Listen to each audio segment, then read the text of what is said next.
Kronična limfocitna levkemija je novotvorba zrelih limfocitov, gre za celice, ki so zaradi različnih napak izgubile svojo možnost normalne celične smrti, zato se celice pričnejo v bistvu nekontrolirano deliti in množiti ter kopičijo v našem telesu, predvsem v krvi, ter tudi v vseh ostalih prekrvljenih organih.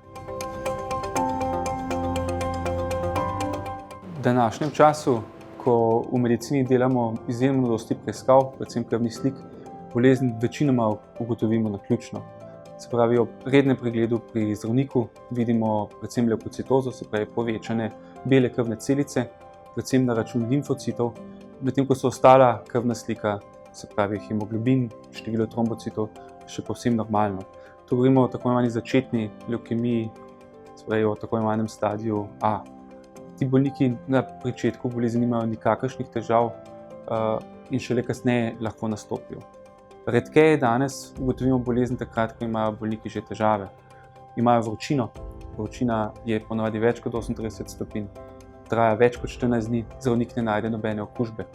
Bolniki lahko izgubljajo na telesni teži, tem, da ima bolnik v bistvu normalen apetit in normalno je. Tretji znak, ki jih bolniki lahko navajajo, je pa potenje. To je prisotno predvsem po noči in je izjemno izrazito.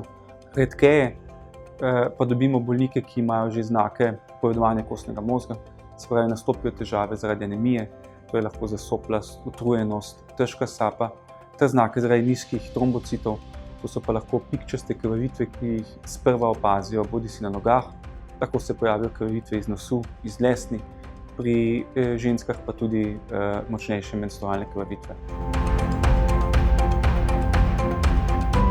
Bolniku na pričetku vzamemo zgolj kri in na podlagi tega postavimo diagnozo. Večino bolnikov levkemijo seveda enači z akutno levkemijo, ki ima kratek potek. Proti njej ima kronična limfocitna levkemija zelo dolgi potek. Približno polovica do 40% bolnikov zdravljenja nikoli v življenju ne potrebuje in jih lahko poskušamo pomiriti, da gre celo za neke vrste lepotno napako. Te bolnike redno spremljamo v naši ambulanti. Na začetku jih naročamo nekoliko pogosteje, se pravi na 3 do 6 mesecev. Kasneje, ko vidimo, kako hitro pa se te število levkocitov v bistvu veča, podvojuje, pa lahko čas podaljšamo. Pri ostalih polovici bolnikov tekom naslednjih let, ki jih sledimo, lahko pride do napredovanja, ki se kaže z temi simptomi. Lahko zasledimo spremembe v krvni sliki, se pravi slabšanje anemije, slabšanje števila trombocitov in takrat seveda začnemo zdraviti.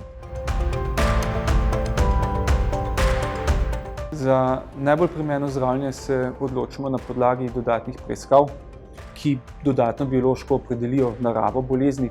Seveda je pa zmeraj potrebno upoštevati starost bolnika, njegove želje, njegovo pokretnost ter zmožnost rednih kontrol v naši ambulanti. Odločamo se predvsem o kemoimunoterapiji, to je starejši način zdravljenja, kjer kombiniramo protitelesa zoper celice z standardnimi citostatiki, ter novejše načine zdravljenja, kjer uporabljamo male molekule, ki neposredno delujejo na signalno pot, ki omogoča tem celicam neomejeno preživetje. Že neželeni učinki zdravil so seveda različni. Medtem ko pri standardni imunoterapiji te sopojave nekako pričakujemo, večina teh sopojav je posledica citostatika, to so lahko slabosti, to so lahko dodatno slabšanje krvne slike, posledica tega so lahko krvavitve, okužbe, dodatno oslabljen imunski sistem.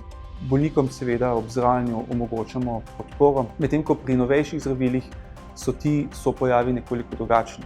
Tako imajo ena zdravila nepričakovane motnje srčnega ritma, lahko pride do krvavitev, čeprav je število trombocitov normalno, lahko pride do vnetja črevesja, do vnetja pljuč, zato je tudi pri novih zdravilih potrebna dodatna pazljivost in skrbno sledenje bolnikov.